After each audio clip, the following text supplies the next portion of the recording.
Assalamualaikum warahmatullahi wabarakatuh. Jumpa lagi bersama saya di channelnya Enda Bonkla.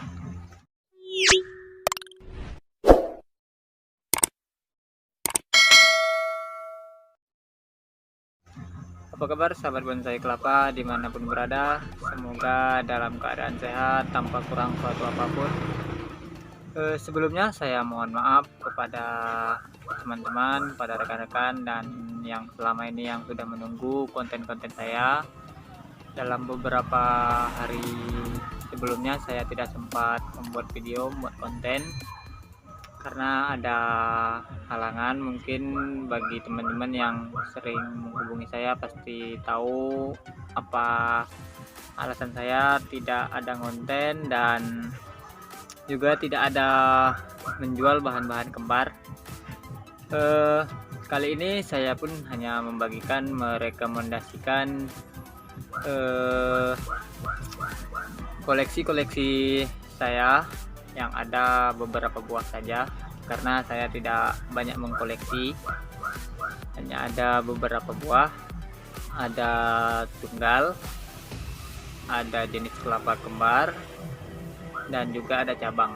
Hanya itu saja. Kalau untuk albino saya tidak ada koleksi, karena yang albino putih emang saya nggak bisa merawat. Kalau albino gold sudah terjual koleksi-koleksi saya, jadi hari ini saya hanya merekomendasikan koleksi saya yang jenis tunggal, kembar, dan cabang.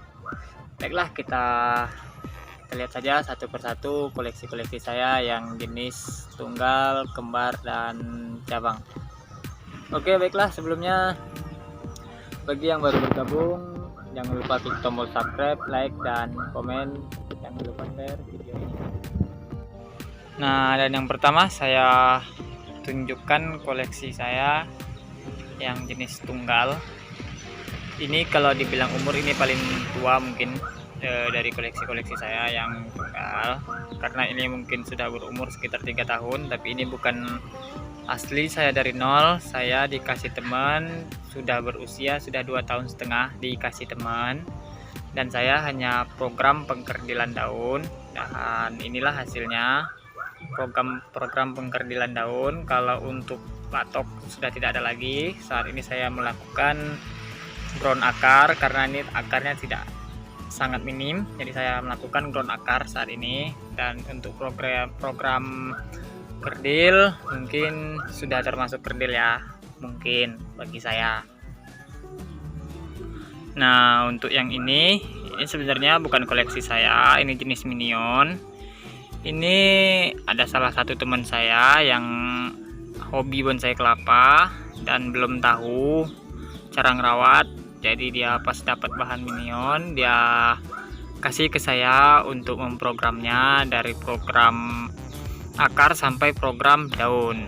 Nah, untuk saat ini saya melakukan program akar sambil memprogram daun. Jadi saat ini saya lakukan ground untuk program akarnya, dan ini sudah sekitar 2 minggu yang lalu saya ground, sebelumnya media air. Nah, ini dia, ini jenis kelapa coklat batok minion, dan ini jenis kelapa gading kuning. Ini jenis kelapa gading kuning. Untuk kondisi daun, ini baru belajar mulai pecah daun, umur sekitar 10 bulan ini. Ini dari nol saya rawat, dari belum menetas saya rawat sekitar 10 bulan sudah seperti ini. Jenis gading kuning. Ini kalau dikupas ini mungkin batoknya minion, tapi saya mempertahankan kondisi original karena sekarang ini saya emang menggemari kondisi original. Keuntungannya kondisi original itu ada banyak ya, yang jelasnya bisa menyimpan banyak makanan, apalagi untuk yang sering bepergian dalam waktu 2-3 hari atau 1 minggu. Itu kondisi original itu lebih awet ya, walaupun tidak disiram.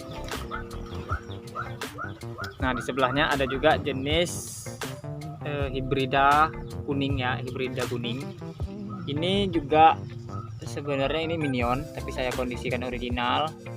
Ini kalau diperhitungkan umur, ini mungkin sudah ada 2 tahun lebih, karena saya dapatkannya di alam. Di alam itu sudah mulai pecah daun dari alamnya saja. Jadi saya tidak begitu lama memprogram, saya hanya program akar, dan saya juga setelah program akar langsung saya program daun. Dan saya program akar tersebut kemarin bentuknya itu pramuka saya program, dan saat ini saya program nungging ya.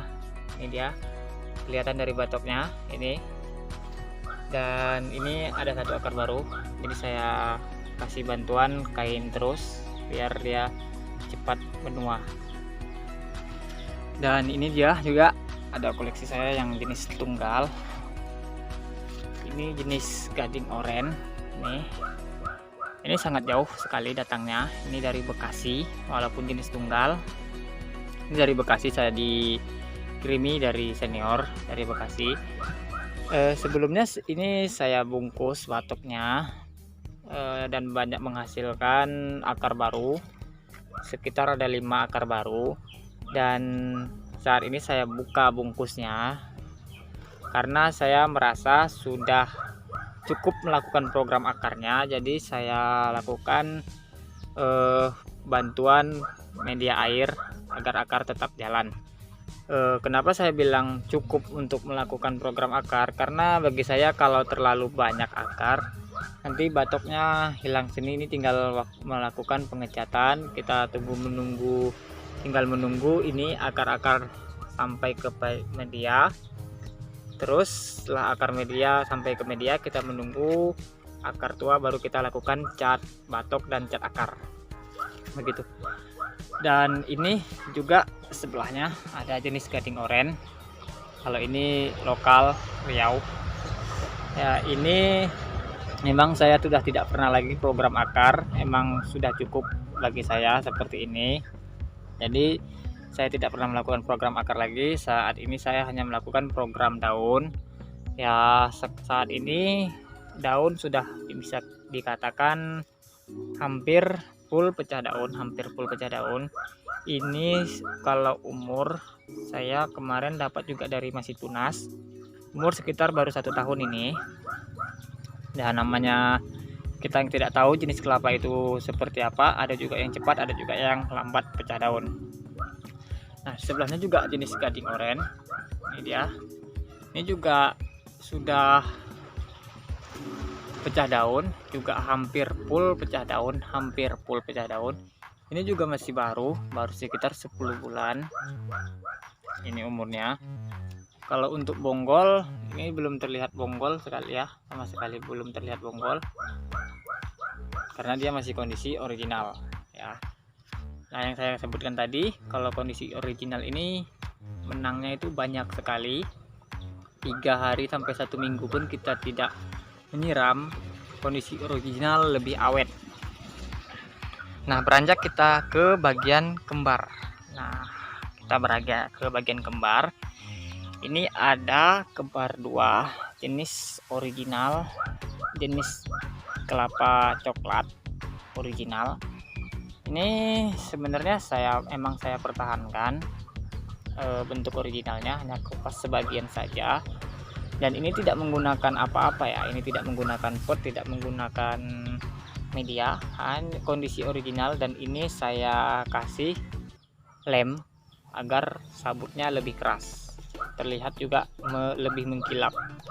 Ini tinggal program daun. Kalau untuk akar kita tidak program, dan kita tidak tahu sampai kapan akar bisa bertahan. Kita juga tidak tahu berapa lama akar bisa menembus bagian lem ini. Jadi ini kondisi original.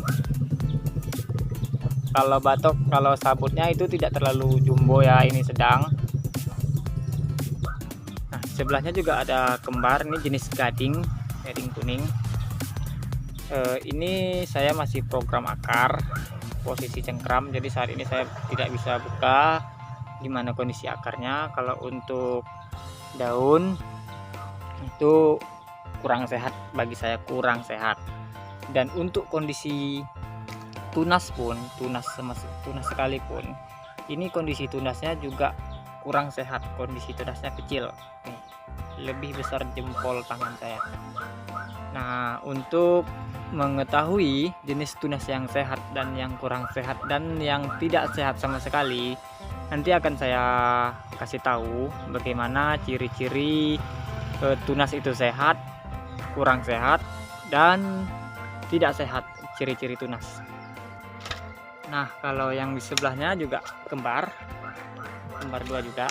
Ini jenis kelapa coklat. Ini saya masih ground, tapi groundnya saya menggunakan sekam mentah. Saya menggunakan sekam mentah. Kenapa saya gunakan sekam mentah? Yang pertama, kemarin kehabisan media. Yang kedua, sekam mentah ini juga awet, menyimpan air, kandungan air. Jadi saya gunakan sekam mentah agar akarnya tidak stres. Nah, itu dia fungsinya sekam mentah. Nah, ini dia, kita masuk ke cabang. Untuk cabang ya, ini juga saya mengkondisikan original. Mungkin sebagian teman sudah melihat original cabang 2 yang ini ya, originalnya. Ini kemarin saya tidak melakukan memberikan media di bagian bawah. Sebelum saya kasih media di bagian bawah, ini kondisinya sangat saya sebutkan ini rusak, dan saya ambil keputusan untuk memberikan media di bagian bawah, dan saya krok di bagian bawah sabutnya agar akarnya cepat tembus. Karena ternyata cabang ini tidak bisa memberikan nutrisi yang bagus untuk bagian sabutnya saja. Dan ini juga cabang saya, jenis cabang 3, kelapa hijau ya, jenis kelapa cabang 3 jenis kelapa hijau. Ini mungkin sebagian teman-teman, sebagian penonton saya pasti sudah pernah lihat cabang 3 ini seperti apa kondisi cabang 3 ini kemarin dan saat ini. Alhamdulillah sangat subur, daun sudah mulai kerdil dan bonggolnya semakin terlihat ya. Ini cabang 3-nya. Nanti juga akan saya kasih link cabang 3 sebelum di umur sekitar 2 bulan yang lalu ya, saya kasih perlihatkan. Nah, ini dia yang sangat rimbun, ini maskot saya. Ini adalah cabang 4 ya. Ini 1 2 3 4 ya.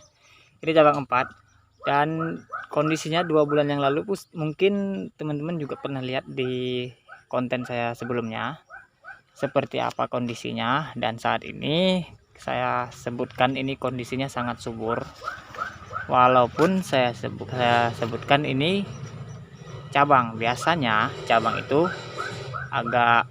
pertumbuhannya agak lambat ya daripada kembar atau tunas 1, dan ini saya sebut subur. Saya juga tidak tahu mengapa ini subur, tapi ini emang saya akui sangat subur. Akarnya sehat semua, daunnya bagus, sehat. Jadi saya sebutkan ini dalam kondisi sangat subur ya, dalam kondisi sangat subur. Dan ini kenapa saya sebut cabang tanpa saya rusak sama sekali. Saya lihatkan bonggol awalnya. Nah, pasti teman-teman paham semua ya. Ini kondisi serabutnya originalnya tidak rusak sama sekali ya, tidak rusak sama sekali. Itu berarti tunas awal di dalam sabut kelapa berbonggol baru dia bercabang ya. Pasti paham semua teman-teman sahabat bonsai kelapa. Nah, ini adalah kembar 3 saya program kerdil saat ini, karena kemarin saya program lebih besar daunnya, itu daunnya rusak dimakan hama ya. Jadi saat ini saya program kerdil. Ini saya langsung program akar, saya lakukan ground.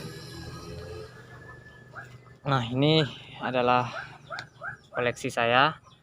Ini saya juga baru pemindahan ke pot ya. Ini sebelumnya di alam saya sengaja program di alam, tapi original saya pertahankan. Nah itu dia, nanti lain waktu akan saya jelaskan, di kesempatan berikutnya saya akan jelaskan. Ini dia untuk apa saya program di alam, terus kok bisa sehat saja begitu kan. Jadi di lain waktu akan saya jelaskan kenapa saya pindah dari alam, saya dongkel tapi dia kondisinya tetap sehat. Nanti akan saya jelaskan. Oke, baiklah, hanya itu yang saya dapat sampaikan kepada teman-teman. Baik, jangan lupa klik tombol like, komen, dan share. Jangan lupa di subscribe karena subscribe itu gratis. Salam satu hobi, salam tetap semangat.